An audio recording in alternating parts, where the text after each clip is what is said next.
It was around a convention that started in April of 2025, where it said the title of the panel, Blue Archive Volume 2 Rant. And when I was planning to go there and actually went there, that was such a lie. Like, I went there and I was like, wait, they weren't discussing at all. But honestly, it's what got me to read the story, and as well as me not even catching up by that time anyway. I only read volume 1 by then. But anyway, me catching up finally, oh my god, there was so much to take in. Finally understanding from what each academy, like who represents who and what they do and what the roles are, kind of.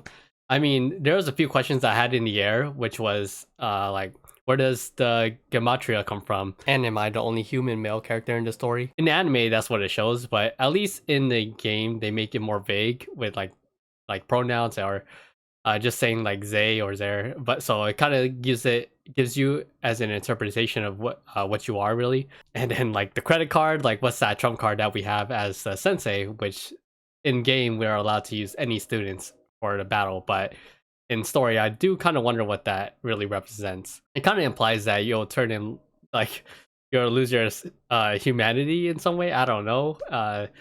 Especially when Black Suit said it's like we'll be just like him. But anyways, what really stuck to me was where the latest volume 1, but chapter 3, which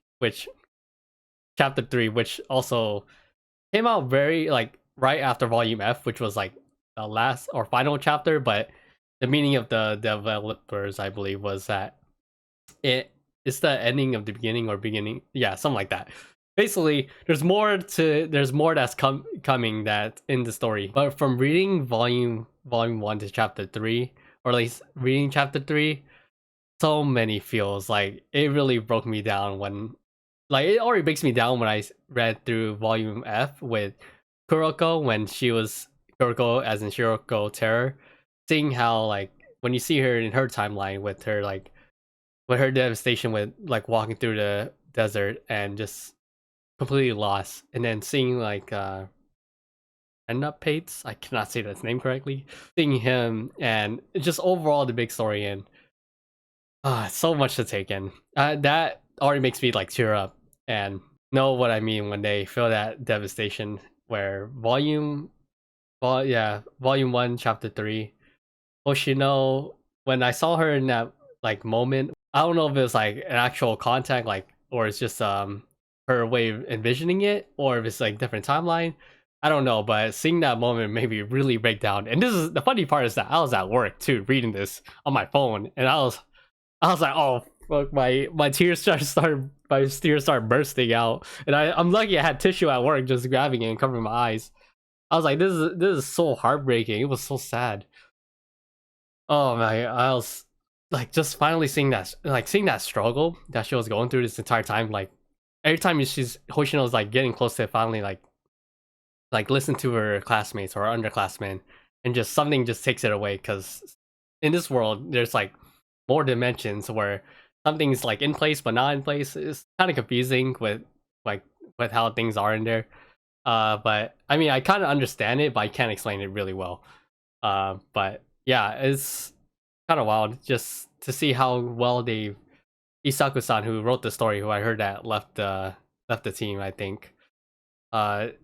Made is they really capture so well with the emotions with it. So anyone that's, I can only understand now when I finally see that song for the promise of sunset or something like that. It, oh man, that combo was just, it was just over. It was game over. Hearing it the first time before I read the story, I was like, oh, it seems like a touching story. Reading the comments saying that it's heartbreaking and sad, and then actually experiencing is a whole different game.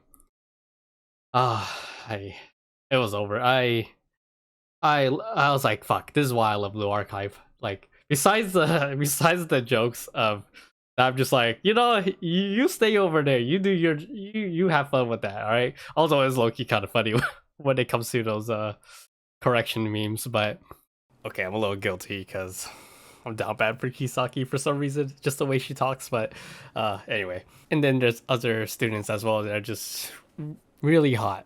Like your like Yuka tracksuit just somehow neuron activates my brain. And then there's that other side of her that's just very cute too, where it just makes you feel warm and fuzzy when she blushes. Like overall, the story and whatnot, fantastic. I was just surprised by how great it is. I mean, besides like just volume one with Millennium, volume one with Abydos, volume two Millennium with their own struggles with Aries, who I treat like a daughter, and then Rio, who was like baddie. I was like, the first time playing it, I was like, shit, all right. I mean, you're kind of hot, so here's Aries.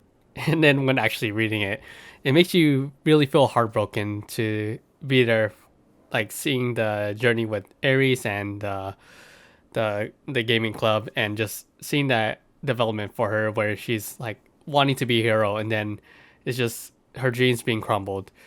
But man, Rio is just that hot. I don't know, fuck, but is yeah, kind of complicated. I mean, the situation with Rio and Arisu, despite her trying to do what's best, and you can see why, like towards like Volume EX, Volume 3 with a little bit of focus on Trinity and Gehenna, and then a little bit and Aries, and finally seeing like the like why it is that Mika had a mental breakdown, from what I heard, at least reading on Wiki, and seeing going through that, it was such a ride too, because it was so much, like especially when you're involving three academies.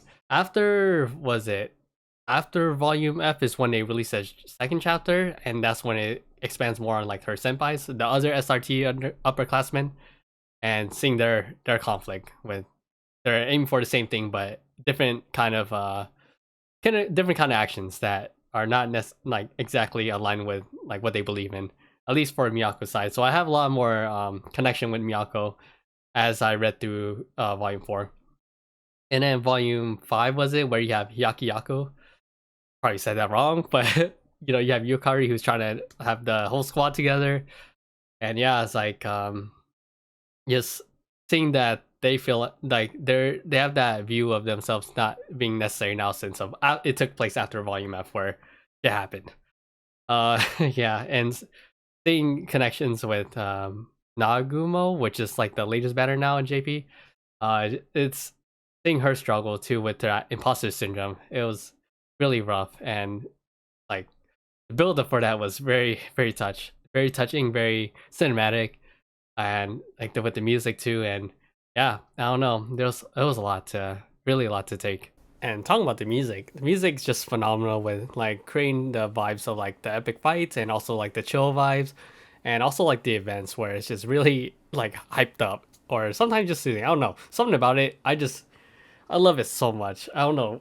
Admittedly, me playing the game the first time was when I saw swimsuit Hanako, I was like, oh man, this is hot as heck. I was like, all right, gotta start. But also, what really wanted me to get into it before was seeing Toki Bunny back then, because I was like, ooh, long hair, and that also helps that the voice actor Ishikawa Yui too, voice actor of Mikasa, and also Violet Evergarden. I was like, oh, this is great, perfect combo. This was when it was released in JP back then, so also interesting to see like how Kaiser corporation, like they're just hella rich, and I wonder who makes these robots. Maybe themselves, I don't know.